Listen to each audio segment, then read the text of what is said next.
নমস্কার বন্ধুরা, ধীরা কুকিং ব্লগসে সবাইকে স্বাগত।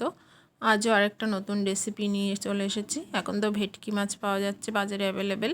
আজকে আমরা ভেটকি আর মান কচু রান্না করব। কচুটা কেটে ধুয়ে পরিষ্কার করে নিয়েছি। প্রথমে আমি সেদ্ধ বসিয়ে দেব।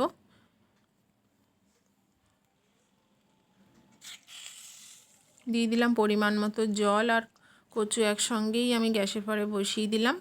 এতে দিয়ে দেব স্বাদ মতো নুন, অল্প করে দেব যেহেতু মাছের নুন দিয়ে ভাজা হবে। দেখুন বন্ধুরা, কচুটা কিন্তু 80% সেদ্ধ হয়ে গেছে।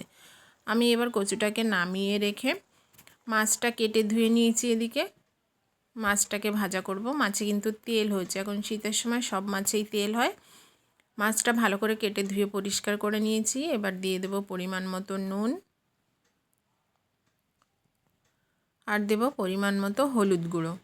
নুন আর হলুদ দিয়ে ভালো করে মাখিয়ে নেব। আমি রান্নাটা অবশ্যই সরিষার তেলে করব। তেলটা এদিকে গরম হয়ে গেছে, মাছগুলো আমি ভাজা বসিয়ে দেব। আর মাছের পরিমাণটা কড়াইতে একটু কম দেব, কারণ বেশি মাছ দিলে ভেটকি মাছ তো নরম, ভেঙে যাওয়ার ভয় আছে। এজন্য অল্প অল্প করে মাছ দিয়ে আমি মাছগুলো হালকা ভাজা করে নেব। খুব বেশি কিন্তু ভেটকি মাছ ভাজা করা লাগে না, হালকা ভাজাতেই টেস্ট লাগে। বেশি কড়া ভাজা করলে কিন্তু ভেটকি মাছটা খেতে ভালো লাগে না। দেখুন বন্ধুরা, মাছটা ভাজা হয়ে গেছে। আমি এবার মাছগুলো উঠিয়ে নেব, আর বাকি যে মাছ আছে আমি এইভাবেই ভাজা করে নেব।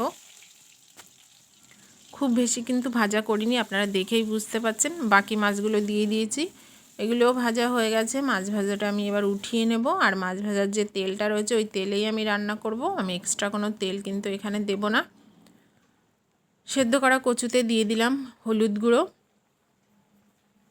এবার এপাশে কড়াইতে আমি দিয়ে দিলাম গোটা জিরে ফোড়ন, আর দেব তেজপাতা। কচুতে আমি খুব বেশি মশলা ইউজ করব না, অনেকে কিন্তু মশলা দিয়ে কচু রান্না করে। আমি আর কোনো ফোড়ন দেব না। এখানে সেদ্ধ করা কচুটা আমি দিয়ে দিলাম, ঝোল সহ ফোড়নে ঢেলে দিলাম। দিয়ে আমি কচুটাকে আরেকটু ফুটিয়ে নেব, কারণ ভেটকি মাছ বেশি ফোটালে কিন্তু ভেঙে যায়। খুব বেশি জাল দেওয়া লাগে না ভেটকি মাছে, তাহলে টেস্টও কিন্তু সেরকম পাওয়া যায় না।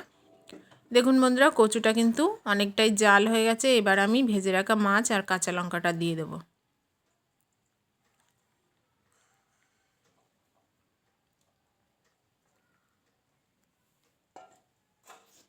মাছ আর কাঁচা লঙ্কাটা দিয়ে আলতো করে খুন্তি দিয়ে নেড়ে আমি 5 মিনিট মতো ফুটিয়ে নেব।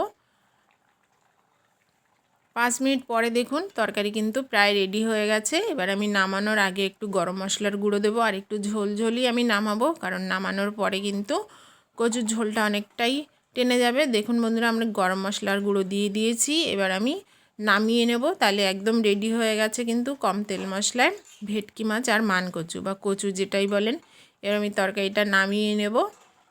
রেসিপিটা আপনাদের কাছে কেমন লাগলো আমাকে কিন্তু অবশ্যই জানাবেন।